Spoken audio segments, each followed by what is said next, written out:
السلام عليكم خوتنا العزاز، كي دايرين؟ لاباس عليكم؟ نتمنى يلقاكم لا فيديو ديالي في احسن حال. وانتم كتشاهدوا الوصفه ديال اليوم، رولات ديال الدنجال بالكفته في الفران، تيجيو رائعين ويستحقوا التجربه. ما تيشدوش المقادير بزاف وماشي بزاف ديال الوقت. المهم تبعوا معنا الوصفه حتى الاخر ان شاء الله تنال الاعجاب ديالكم.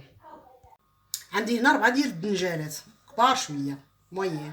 حاولوا تختاروا الدنجال يكون خفيف وهكا تيلمع، فهمت؟ باش ما تكونش فيه الزريعه لداخل، باش ما يجيش مر، ما تيجيش زوين الا كانت فيه الزريعه.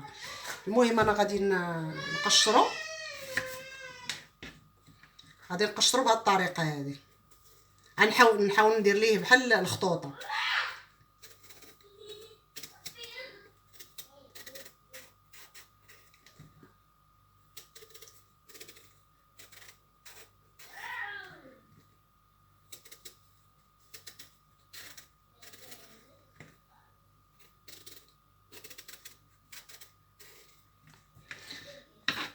بحال هكا. المهم غادي نقشر كاع الكميه وغادي نرجع معاكم.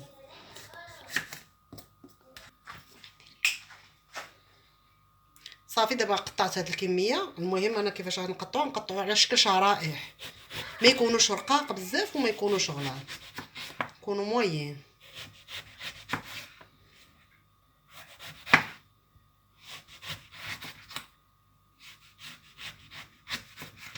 هادو هما السمك ديالهم هكذا.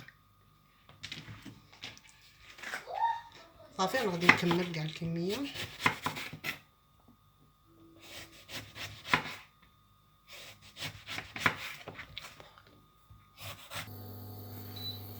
صافي من بعد ما قطعت كاع الكميه كلها، دابا غادي ندوز باش غادي نقليها. بغيت نقليها غير تذهب ليا شويه، ما نخليهاش تتحمر بزاف، غير تذهب ليا شويه صافي وغادي نزولها. صافي عندي هنايا الزيت. من بعد ملي غادي نقليها غادي نتبل معكم الكفته. عندي هنا 1 كيلو الا ربع ديال الكفته. غادي نزيد عليه شويه ديال القزبور ومعدنوس. وعندي هنا التوابل، عندي الثومه بودره، شويه ديال الابزار، شويه ديال كنور ديال اللحم، بهارات ديال اللحم الا بغيتو ديروها اختياريه، ولكن تتجيب الوصفه تتجيبها بنينه بزاف. وشويه ديال الملحه. صافي هادشي اللي غادي ندير انا في القليقه. غادي نعجن هاد الكفته مزيان ونخليها ابار حتى تنقلي الدنجال.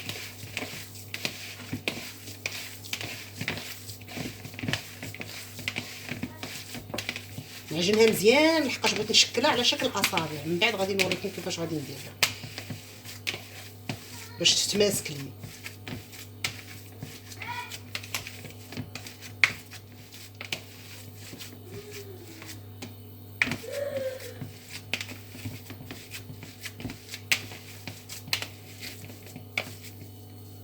صافي ها هي.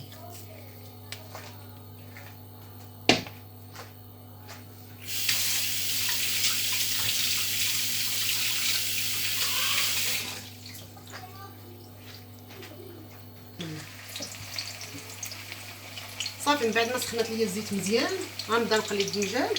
ومن طو غادي نوجد واحد البلا فين غادي نحطو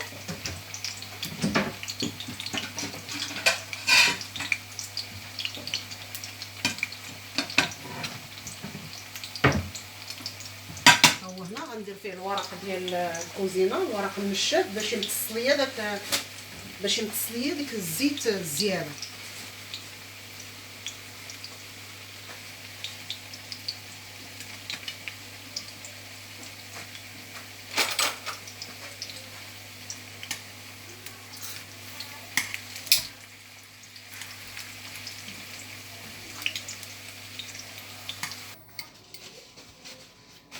صافي انا كملت دابا قليت الدنجال ديالي. بغيت نخليه بهاد لاكولو هادي غير مذهب، ما نخليوش حتى يتحرك.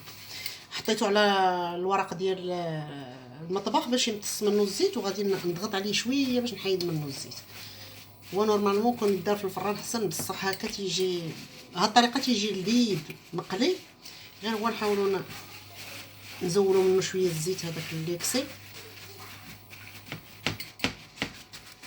وعندي هنايا الكفته انا شكلتها على هاد الاصابع بعد ما درت لها الاقامه وكلشي عجنتها مزيان. العرض تكون العرض ديالها قد العرض ديال الدنجال، حيت غادي نروليها هكذا. صافي انا غادي نشوحها شويه، نقليها ماشي غنخليها حتى طيب، بغيتها غير تاخذ واحد الصدمه ديال السخونيه صافي ونحيدها.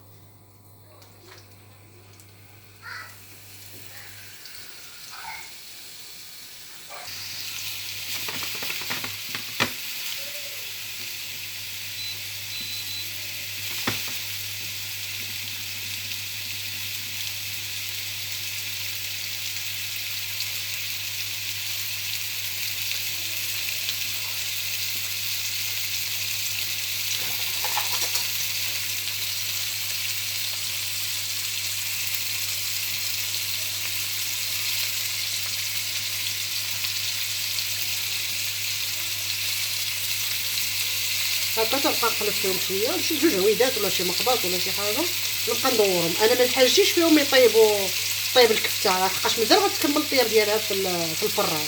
انا بغيتها غير تحمر ليا واحد شويه هكا.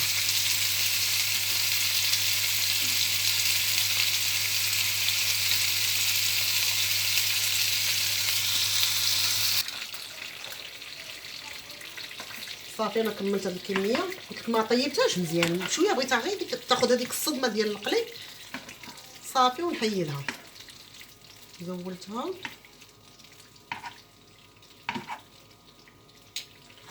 هكذا.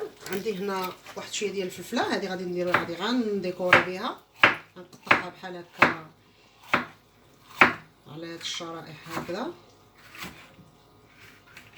صافي. وغادي نوجد الصينيه ديالي وغادي نبدا نوريكم الطريقه كيفاش غادي نرولي بريباري الرولوس ديالي.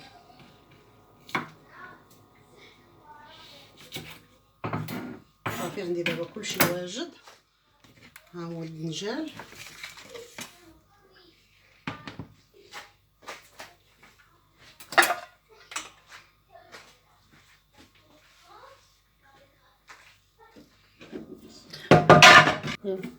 صافي دابا انا غادي نبدا نرولي، غادي نهز الدنجال وغادي ندير هكذا، نحاول نضغط عليه ونحط في الطاوه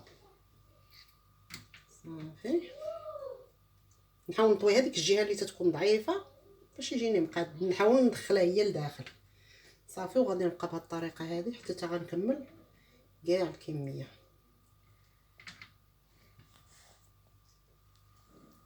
ستفت الطاوه ديالي، ستفتها زينتها. المهم التزيين يبقى لكم، كل واحد يزين كما بغى. انا زينتها بهذه الحركه ديال الفلفله. وعندي هنا صوص طوماط، الا عندك صوص طوماط مطحون، طوماط تريتورادو، سينو ديري ثلاثه ولا اربعه ديال الطوماطيط طحنيهم، هما اللي باش غادي نسقي هذه الطاوه هذه. انا تقطع ليا الفيديو شويه، ما صورتيش لابارتي اللي زدت فيها طوماطي فريتو، حتى هو زدتو شويه من الفوق، وزدت واحد 3 المعلقات ديال الزبده اللي ذوبتهم وسقيت بها من الفوق. قطعت لي هاد لابارتي ما تصوراتش، ولكن لازم تضيفوها تجي زوينه واعره بزاف. صافي اختي، صافي هو واجد. نتمنى انكم تجربوا الوصفه، تتجي رائعه الصراحه ولذيذه. انا خليتها تحمرت مزيان، خدمت عليها شويه من الفوق باش تتحمر مزيان من الفوق. نتمنوا تجربوها. الا عجبتكم الوصفه ما تبخلوش عنا من لايك وبارطاجيو لنا الفيديو، وشكرا.